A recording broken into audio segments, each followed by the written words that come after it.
Like, share and subscribe for more videos. أعوذ بالله من الشيطان الرجيم بسم الله الرحمن الرحيم.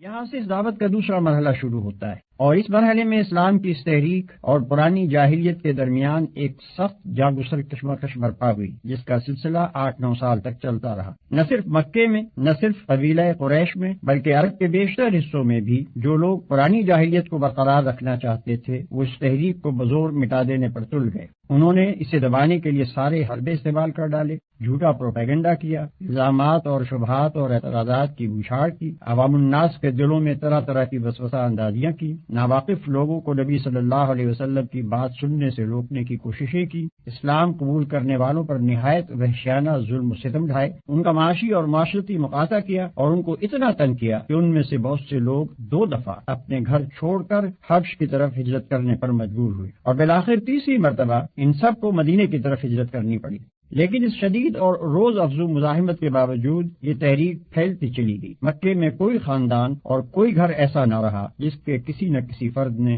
اسلام قبول نہ کر لیا ہو۔ بیشتر مخالفین اسلام کی دشمنی میں شدت اور تلخی کی وجہ یہی تھی کہ ان کے اپنے بھائی، بھتیجے، بیٹے، بیٹیاں، بہنیں اور بہنوئی دعوت اسلام کے نہ صرف پیرو بلکہ جانثار حامی ہو گئے تھے، اور ان کے اپنے دل و جگر کے ٹکڑے ہی ان سے برسر پیکار ہونے کو تیار تھے۔ پھر لطف یہ ہے کہ جو لوگ پرانی جاہلیت سے ٹوٹ ٹوٹ کر اس نوخیز تحریک کی طرف آ رہے تھے، وہ پہلے بھی اپنی سوسائٹی کے بہترین لوگ سمجھے جاتے تھے، اور اس تحریک میں شامل ہونے کے بعد وہ اتنے نیک، اتنے راست باز اور اتنے پاکیزہ اخلاق کے انسان بن جاتے تھے کہ دنیا اس دعوت کی برتری محسوس کیے بغیر رہ نہیں سکتی تھی جو ایسے لوگوں کو اپنی طرف کھینچ رہی تھی اور انہیں یہ کچھ بنا رہی تھی۔ اس طویل اور شدید کشمکش کے دوران میں اللہ تعالی حسب موقع اور حسب ضرورت اپنے نبی پر ایسے پرجوش خطبے نازل کرتا رہا جن میں دریا کی سی روانی، سیلاب کی سی قوت اور تیز و تند آگ کی سی تاثیر تھی۔ ان خطبوں میں ایک طرف اہل ایمان کو ان کے ابتدائی فرائض بتائے گئے، ان کے اندر جماعتی شعور پیدا کیا گیا، انہیں تقوی اور فضیلت اخلاق اور پاکیزگی سیرت کی تعلیم دی گئی، ان کو دین حق کی تبلیغ کے طریقے بتائے گئے، کامیابی کے وعدوں اور جنت کی بشارتوں سے ان کی ہمت بندھائی گئی، انہیں صبر و ثبات اور بلند حوصلگی کے ساتھ اللہ کی راہ میں جد و جہد کرنے پر ابھارا گیا، اور فداکاری کا ایسا زبردست جوش اور ولولہ ان میں پیدا کیا گیا کہ وہ ہر مصیبت جھیل جانے اور مخالفت کے بڑے سے بڑے طوفانوں کا مقابلہ کرنے کے لیے تیار ہو گئے۔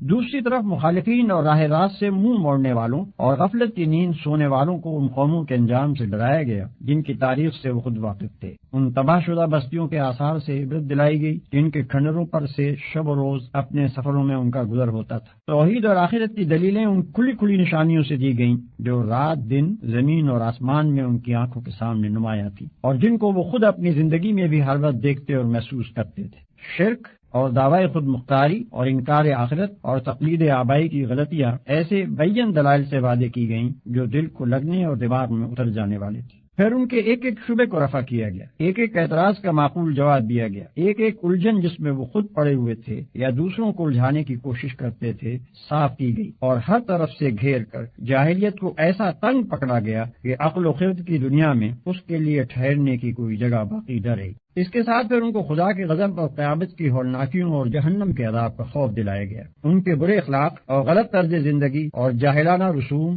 اور حق دشمنی اور مومن آزادی پر انہیں ملامت کی گئی، اور اخلاق و تمدن کے وہ بڑے بڑے بنیادی اصول ان کے سامنے پیش کیے گئے جن پر ہمیشہ سے خدا کی پسندیدہ صالح تہذیبوں کی تعمیر ہوتی چلی آ رہی ہے۔ یہ مرحلہ بجائے خود مختلف منزلوں پر مشتمل تھا، جن میں سے ہر منزل میں دعوت زیادہ وسیع ہوتی گئی، جد و جہد اور مزاحمت زیادہ سخت ہوتی گئی، مختلف عقائد اور مختلف طرز عمل رکھنے والے گروہوں سے سابقہ پیش آتا گیا، اور اسی کے مطابق اللہ کی طرف سے آنے والے پیغامات میں مضامین کا تنوع بڑھتا گیا۔ یہ ہے قرآن مجید کی مکی صورتوں کا پس منظر۔